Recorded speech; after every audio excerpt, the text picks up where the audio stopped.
कहीं ना कहीं इंतजार में थे कि किसका सरकार आएगा, और अगर राजद की सरकार आती तो कभी भी व्यवसायी इंडस्ट्री लगाने या किसी तरह का व्यवसाय करने में संकोच करते। लेकिन कि सवाल तो उठने लगा है, कई सारे नेता और कई सारे कार्यकर्ता बीजेपी के भी बोलने लगे हैं कि अब आना चाहिए बीजेपी को, अब आना ही चाहिए बीजेपी को मुख्यमंत्री के चेहरे के रूप में बिहार में। बिहार विधानसभा चुनाव खत्म हो चुका है, परिणाम सबके सामने है और फिर से डबल इंजन की सरकार आप सभी के सामने है। बिहार में कई उलटफेर के संभावने उत्पन्न हो रहे थे, कई सारे वादे हुए, 10 लाख नौकरी की, 19 लाख रोजगार की।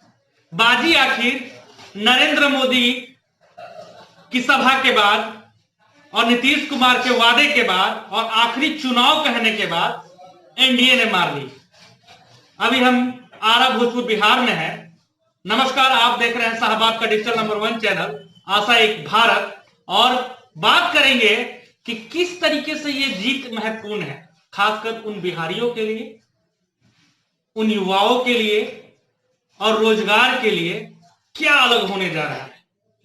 हमारे साथ एक्सक्लूसिव इंटरव्यू, पहला इंटरव्यू चुनाव जीतने के बाद हम लेने जा रहे हैं किसी बीजेपी अधिकारी का, और इस पहले इंटरव्यू में हमारे साथ जुड़ चुके हैं बीजेपी जिला व्यवसायी प्रकोष्ठ के जिला अध्यक्ष प्रेम ललन जी उर्फ प्रेम पंकज जी। चलिए हम इससे बात करते हैं। सर, सबसे पहले आपका हमारे चैनल में स्वागत है और ढेर सारी शुभकामनाएं पहले दीपावली की आपको। आपके माध्यम से सभी भोजपुर वासियों को हम इस दीपावली के पावन पर्व में हार्दिक उनका शुभकामना देते हैं, बधाई देते हैं। अब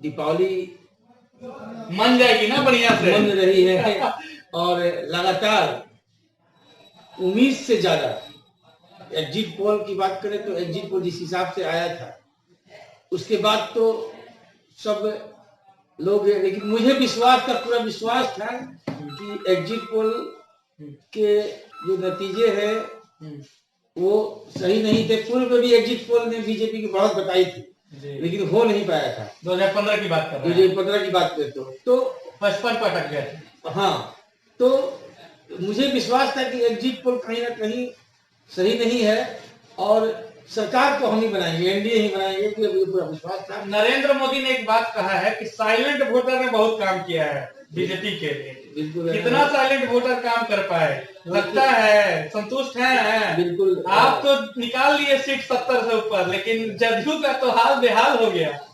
देखिए, कहीं ना कहीं हम व्यवसायी चूंकि हम हैं, और व्यवसायी मतलब जो ऐसे व्यवसाय जो व्यवसाय करना है जिनको, वो चुपचाप वोट दिए चुपचाप कमल छाप इस सिद्धांत पर। और सभी को एक भय था कि राजद के सरकार में जो पिछले 15 साल पहले जो हुआ था, अनेकों व्यवसाय अपना बंद करके छोड़ के बिहार बाहर जा चुके थे। अनेकों इंडस्ट्री अपना इंतजार कर रहे थे कि जो यहाँ अपना इन्वेस्टमेंट करने वाले थे वो भी इंतजार में थे कि हम, अगर जिस हिसाब से एग्जिट पोल आया है, थम सा गया, पूरा व्यवसाय थम सा गए थे और वो कहीं ना कहीं इंतजार में थे कि किसका सरकार आएगा, और अगर राजद की सरकार आती तो कभी भी व्यवसायी इंडस्ट्री लगाने या किसी तरह का व्यवसाय करने में संकोच करते। लेकिन आज एनडीए का सरकार आ गया है, अभी सभी व्यवसाय खुल के अपना पैसा यहाँ बिहार में इन्वेस्ट करेंगे। और 17 लाख रोजगार की बात करें तो सरकारी का जो महागठबंधन के द्वारा जो वादा किया गया था उसमें 19 जो भी उन्होंने वादा किया था, तो महागठबंधन 10 लाख वादा किया था। हाँ, महागठबंधन 10 लाख वादा की थी और कही थी वो कि हम 10 लाख सरकारी नौकरी देंगे। पहला हस्ताक्षर जो होगा वो कैबिनेट का तेजस्वी यादव ने कहा था कि हम नौकरी देंगे। बिल्कुल।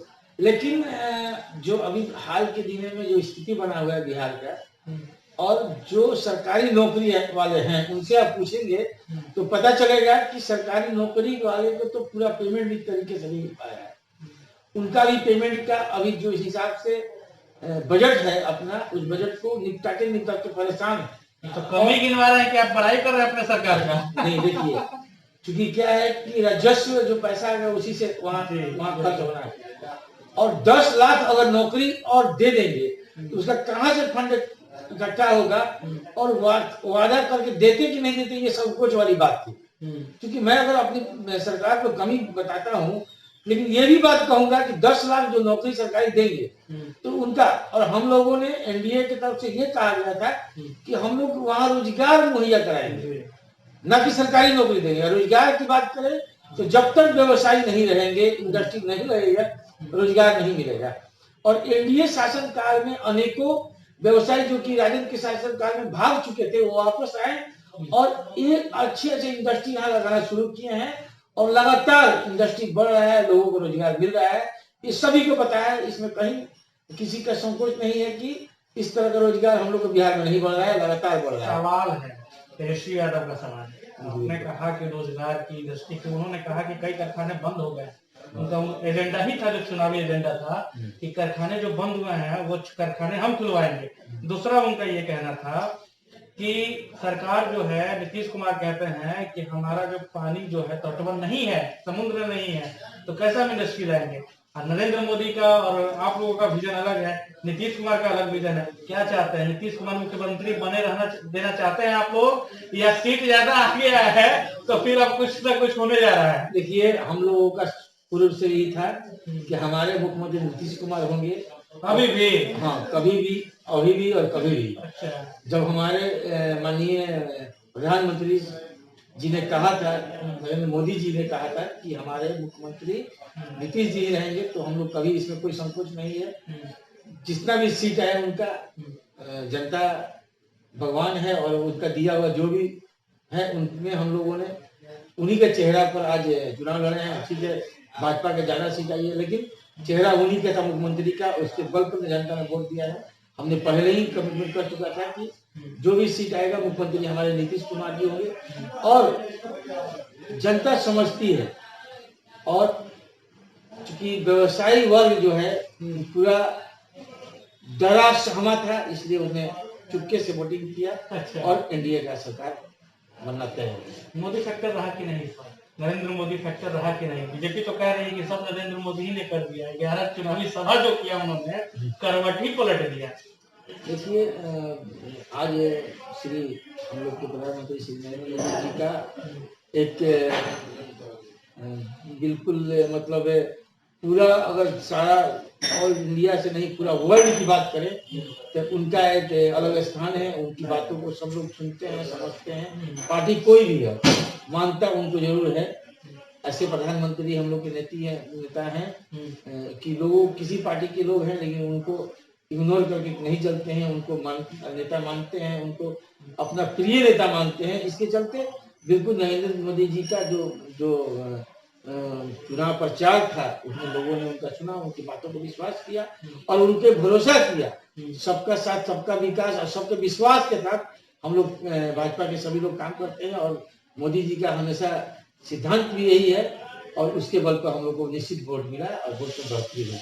दूसरी तरफ बात करें तो तेजस्वी यादव ने आज प्रेस कॉन्फ्रेंस किया, उन्होंने कहा है कि कई सारे घोटाले हुए हैं। नीतीश कुमार सीएम आवास में बैठ के और दिल्ली से लोग आके चुनाव आयोग के साथ, चुनाव आयोग के जो टीम थे यानी कि डीएम या जितने भी अधिकारी थे उन लोगों के साथ हमें हरवाने का काम किया गया है। कितना सही है, क्या लगता है? क्योंकि उन्होंने ये भी कहा है कि कई जगह सीटों पे तो हमारे कैंडिडेट जीत गए थे लेकिन उसके बावजूद भी उन्हें रोक दिया जा रहा था, कहा जा रहा था कि फिर से रिकाउंटिंग होगा, और जहां हमारे हारे हुए कैंडिडेट वहां पे रिकाउंटिंग नहीं होता था। देखिए, चुनाव आयोग द्वारा स्पष्ट चुनाव कहा है कि जो आपका जो क्यूरी है वो क्यूरी आप जहां डिमांड करेंगे, जिस बूथ पर जिस संख्या पर बात करेंगे उसका पूरा रिकॉर्डिंग है और सब कुछ स्पष्ट रूप से उसका जवाब वो लोग दे रहे हैं। ये सुने हुए कहावत है किसी आई दिल्ली थम्मा नोचे, तो पूर्व में भी ये कोई नया नहीं है। पूर्व में भी ऐसा काम कर दिया लोग, जहां से उनका सीट निकल जाता है वहां चुनाव उसी गए। पूर्व में ईवीएम खराब था, ईवीएम मशीन ही मोदी जी का कमल छाप निकलता है, ऐसा भी उन्होंने बताया था।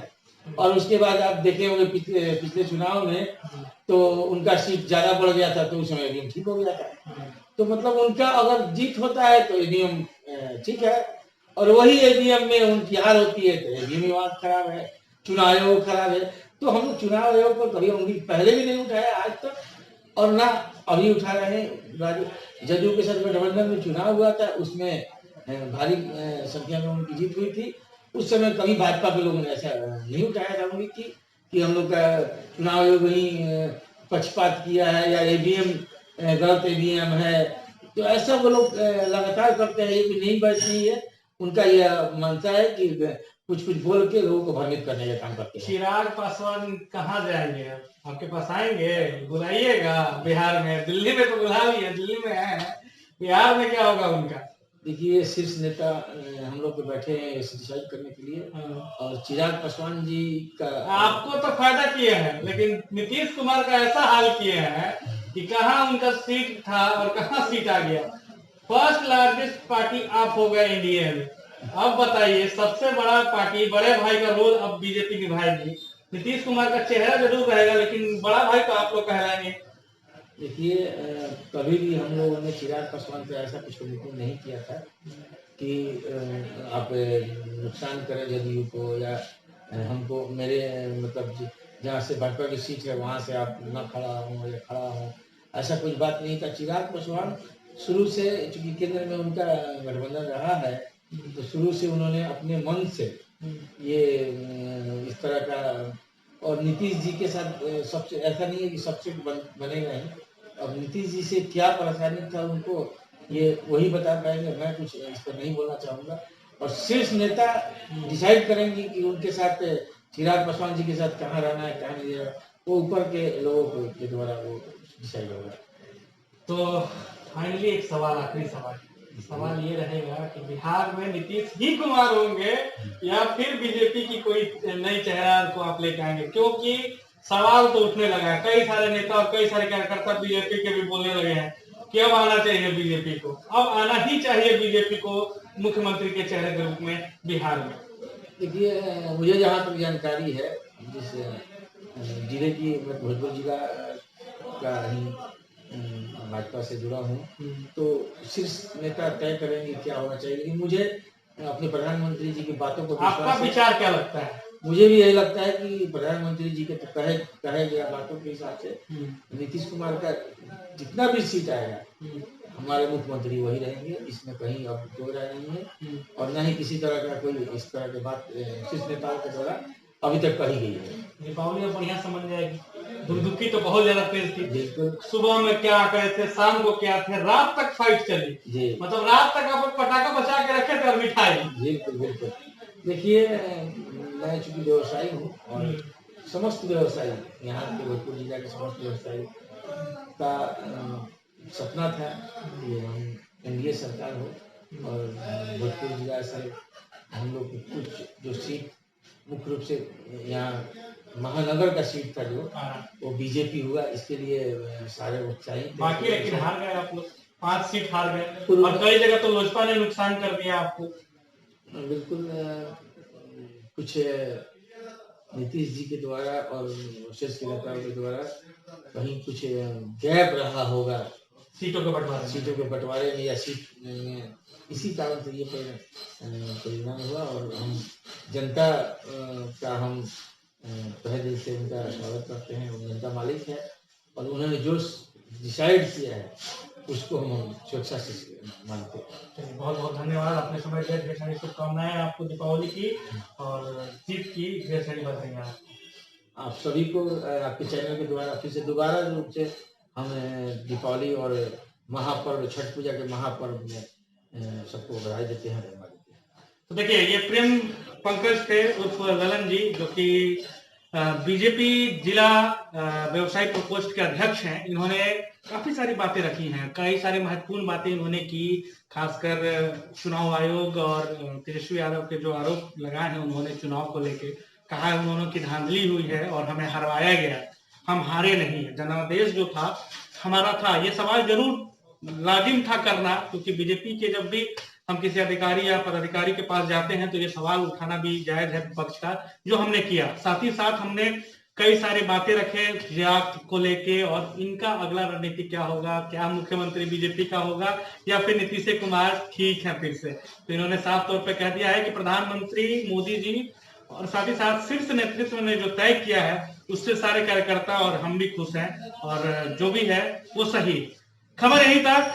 आपको कैसे लगी इनकी बात, क्या कितने पसंद आई ये नेताजी, कितना सटीक जवाब दिया इन्होंने, जरूर बताइएगा। हमें आपके कमेंट बॉक्स का इंतजार रहेगा। आपका प्यार समर्थन लगातार मिल रहा है, इसके लिए आप सभी का शुक्रिया, धन्यवाद। शाहबाद का डिजिटल नंबर 1 चैनल आशा एक भारत देख रहे थे आप कैमरे के पीछे हैं प्रिंस और मैं रैना सिंह। धन्यवाद। आपका अपना आशा एक भारत को सब्सक्राइब करिए भैया, और साथ ही साथ बेल बटन दबाना ना भूले, क्योंकि बेल बटन दबाइएगा तभी तो खबर फटाफट पाइएगा।